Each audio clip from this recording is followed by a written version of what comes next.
So, Jasmine, Egomania, your second full-length album, is scheduled to be released on September 17th. So, can you tell me a bit about the songwriting and the production put behind this album? All right, yeah. It was a bit different than our first album, The Storyteller, because Oversense started as a studio project between Puddle and Danny.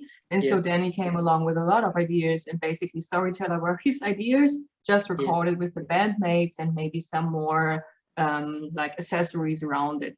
yeah, And now The Storyteller was again Danny bringing some of his ideas, but yeah, all the four of us were like in the rehearsal room and we crafted the songs, all the four of us. So since we all have different kind of tastes in music, yeah, so Danny is coming from the symphonic, hard rock, heavy metal area, Paddle and Foul more from the metalcore, core in general, slams and such, and me having everything from Django Reinhardt to Amorphis, System of a Down, Equilibrium inside my head. So the songs sound very, very different. So what happened was we had Danny's idea, which mostly was a chorus or verse, and yeah, then we just thought about adding more to the melody. yeah, Paddle was arranging some drums, and he always kept in mind, don't play standard stuff. yeah, And so this can be seen at The Longing, for example, when he did crazy double beats and things where I thought, okay, I never heard something like that before, which is a great sign. And so we arranged the songs together, like chorus, verse, maybe breakdown, solo, and such. And my part was also adding some leads.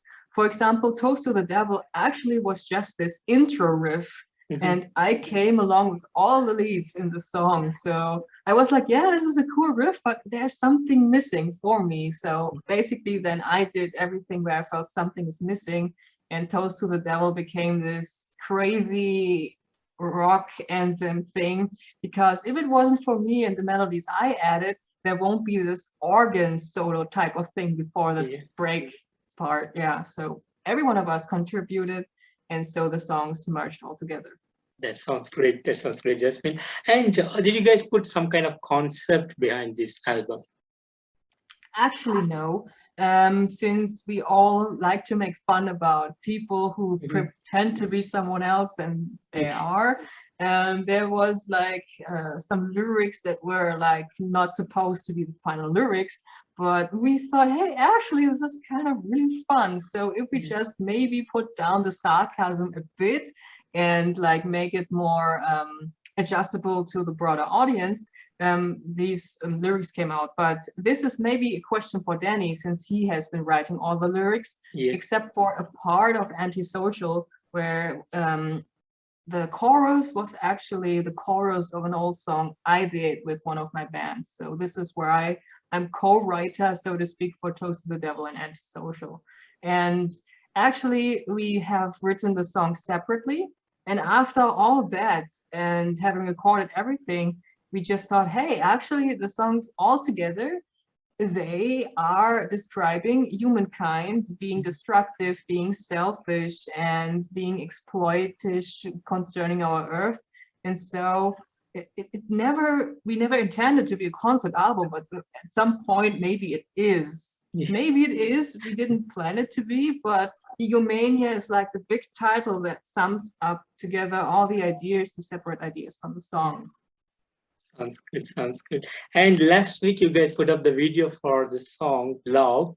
And again, you brought back Mr. Mackey into the scene searching for love. And although the song is about his search for love, but it was a bit creepier with a lot of stuff. So what was the idea behind the video and what was your thought process behind it?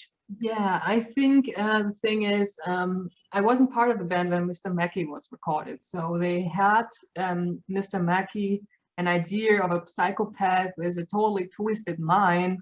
And since this song is pretty popular live, we thought, okay, it would be cool to maybe record a prequel for him, like to tell how he got into this women murdering psychopath. And if you know, maybe the movie Joker, and Yeah, also it's a really maybe a good side comparison. Harley Quinn, Birds of Prey, the emancipation of yeah, Harley Quinn. So love basically also takes you inside the mind of Mackie. So how he has experienced it, and it's reenacted in his kind of creepy style, which is why maybe some scenes are very graphic, or which is why the makeup is really like exaggerated. I mean, I look really like an old lady with no emotion at all. And you can take that video as a reflection of Mackey and his feelings himself. And this is why everything is so creepy, because he's a really like heart torn person, completely messed up with his mind and sick. He's mentally sick because of all the experience he has done, and not he has done, but grammar. And sometimes English is not my native language, but I hope you get what I mean. And also we thought about, hey, maybe it's kind of really cool to do something like this, because we never ever did provoking stuff before, and we wanted to test it out, since Mackey is like a product from us, and we want to show people how he looks and how he like experiences the world. And so we thought about, yeah, now let's turn this into a really horror trip. What is really gruesome? What is gruesome but not too overdone? Like we argued about if the victim should be beaten or not, but then we were against violence against women depicted so graphic.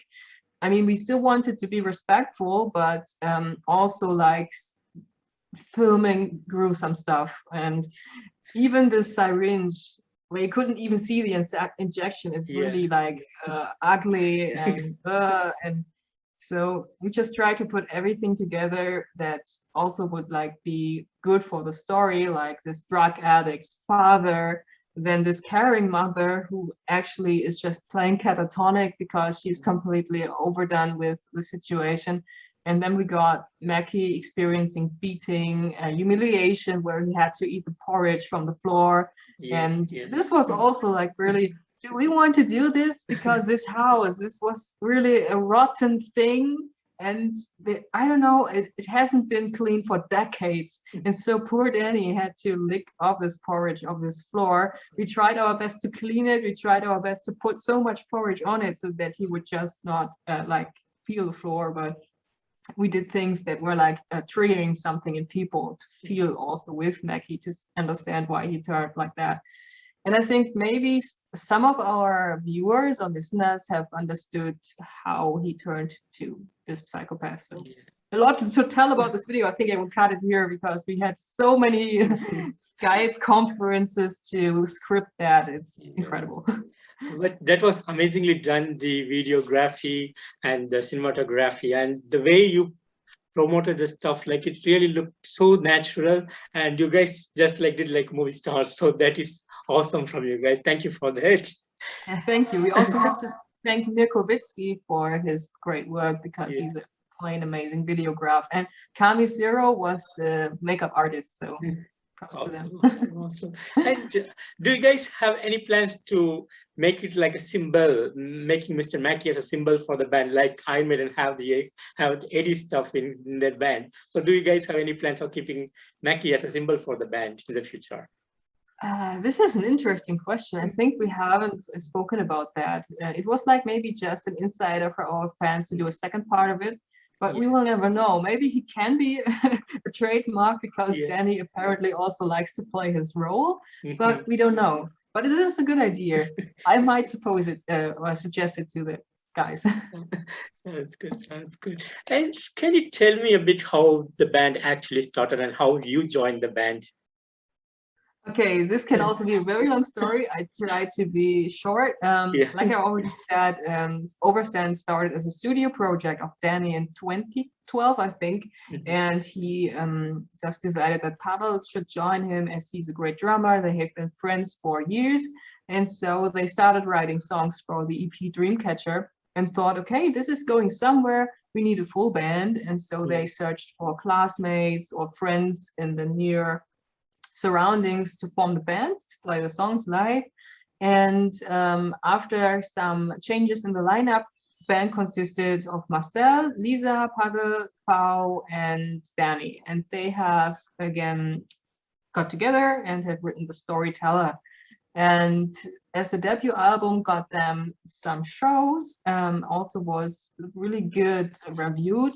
They continued, of course, because I mean, if you record an album, the aim is Wacken or huge festivals, the world tour and such. But unfortunately, Lisa has left the band, the bass player, the girl, since she found love in Norway and wanted to have a family there and do some work there. So she left the band for her personal pursuit of happiness, so to speak, which is totally understandable. So the band reformed and has been playing live as a 4-piece. And then the guys were like, actually, it was pretty good that a girl was in the band, because sometimes things can get maybe a bit messy if you don't have this calm part that says, hey guys, slow down a bit, we could do this, we could do that, and we need to clean the room and do all the girl stuff, you know. And so they actually were at Wacken Festival. They were a bit drunk and they were like, hey, why don't we use YouTube and type in metal girl? Maybe we will find someone. And I mean, it's a really dumb plan, but it worked, since they have found me, they've written to me. And the thing was, I needed 1 or 2 months to reply to them, because in this time I was moving and we didn't have internet. As I explained before, Germany has an internet problem, so I won't elaborate any further. But for 2 months, they didn't get any answer. And maybe they thought like, oh, what an arrogant piece of about me, because I've already had my 100K subscribers back then. I don't even know. So they were pretty surprised I even replied. And so they invited me in the end of 2017 after their small tour with Goro to rehearse. And we thought, okay, it really works well. Also, the chemistry is right. And they decided to include me in the band, since they also wanted to approach the writing process of the new album, which was then in 2018. In 2018, I was a rhythm player, so to speak. And since we were then about to record the second album, and we got also a tour with Doro Pesch, the metal queen, and with 13 shows and everything, which was pretty overwhelming. At that time, Marcel, the now ex-lead player, also told us it might be a bit overwhelming work for him, and it doesn't match his living style anymore, because he also drove 1 hour, 2-hour rehearsal. He had a girlfriend with a house and they wanted to do everything like that. So he said, okay, the time is for me more precious if I do personal stuff. So we agreed. And this was 3 weeks before the initial tour, which meant that I had 3 weeks to learn all the lead stuff. And since then, I'm the lead guitar player and nothing changed. Oh, that sounds good. That sounds good. And how was the experience with Metal Queen Doro? So how was that tour happen, and how did you guys share the stage with Doro, and how was your experience on that particular tour? At first, we were really happy that she asked us to be supported, because the management just agreed on us being a support band because she wished it. And this was something like pretty overwhelming feedback for us, that she wanted us there. And so actually we were so happy planning the tour that all the stressful stuff was just like brought back in mind. Since this was so awesome, we just focused on this awesome part instead of the stressful part. And when we played the first show in Bremen, which was sold out, I remember us hesitating to go on stage because, oh my God, there are so many people, 1,000 people. We never did this. We had this recent lineup change. I never played lead parts before live, and everyone was so freaking out. So we just got there, and as soon as we played Mr. Mackey, because this is our comfort zone song, everything was gone. We weren't nervous anymore. The people were cheering, and this was kind of really addictive at some point. So the tour was so overwhelmingly great, and also the musicians along with Doro, they have been so respectful, so nice. And also the management and the tour crew, they were like, you're one of the most like I don't know the English word, uncomplex, in terms of we were there when we wanted, when we should be there. We were friendly, we did our change when we should do it in the timetable, like we were structured, professional, nice, and they were so content with us, and we were like, okay, this is so cool. So we had such an amazing atmosphere. And Doro, being a very busy person, she even took the time to say hi, and this was a really kind gesture of her. So the whole atmosphere was so amazing, and I think it's one of our best experiences so far. Sounds amazing. Sounds amazing. And last year, you guys put up a single called White Wolf, and that went massive for you guys. Like it was totally loved by the fans, and a lot of new people start listening to your music. And how was your experience, and what do you feel about the outcome of that?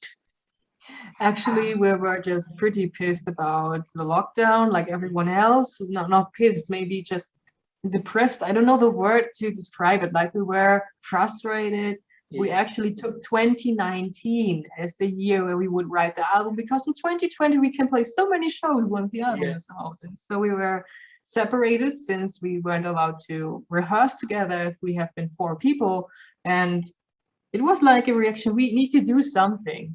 We cannot put out the album when we don't know when we can play live, because you cannot promote the album without concerts. And so we were like, well, what should we do? What should we do? Well, White Wolf.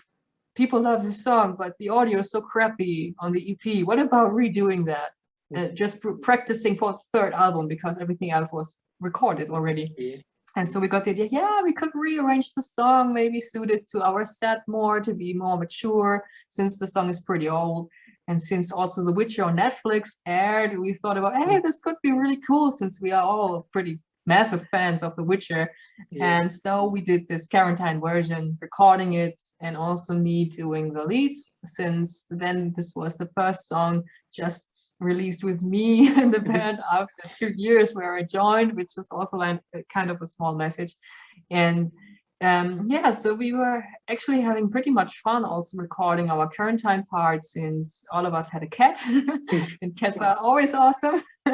And so we just filmed parts of our lockdown experience, and we were also pretty overwhelmed by the feedback, since actually our music video doesn't have so many views, but it's so popular on Spotify, we don't even know why. I mean, if people like it, I mean, we did a good job, but it's so overwhelmingly great that we put out something fresh and people love it. And still, when we played in V-Style Open Air 2 weeks ago, I think the people were like, oh, we've been listening to White Wolf when we have prepared the festival. We were like, this is so cute. Yeah, this was pretty great. Sounds amazing. And talking about Egomania, this is an amazing album, I would say.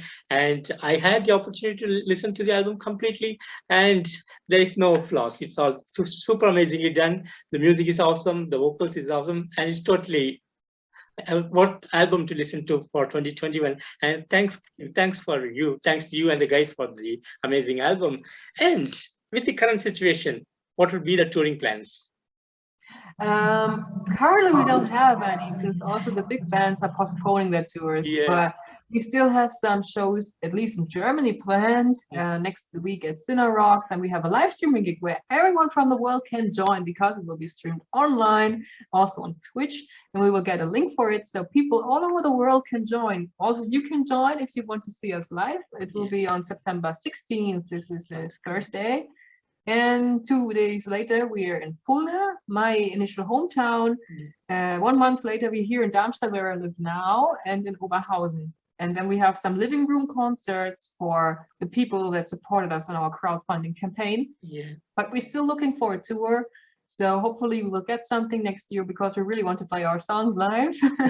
And we're just like writing if anyone wants us to support it. But we can also understand that with all the delay, it's maybe a bit unlikely to get something big, but we still have some smaller shows, at least here in Germany, which is like without any trouble, as we live here.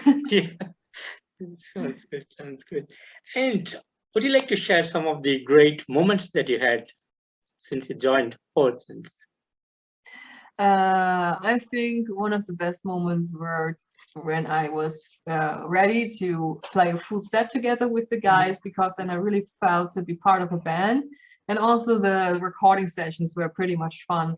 I remember it was pretty stressful for me, because I was in graduation phase and I had to write a lot of essays and such, but also I might fell asleep earlier than the guys, but it was so much fun recording, being there, cooking together and writing songs together. And of course the Dora tour, where we were just on our own playing music. And this felt a little bit like we were rock stars for just maybe 3 weeks, but this was also like a really neat thing. And also one of my favorite moments was 2 weeks ago at Easthal, where the people were so going crazy.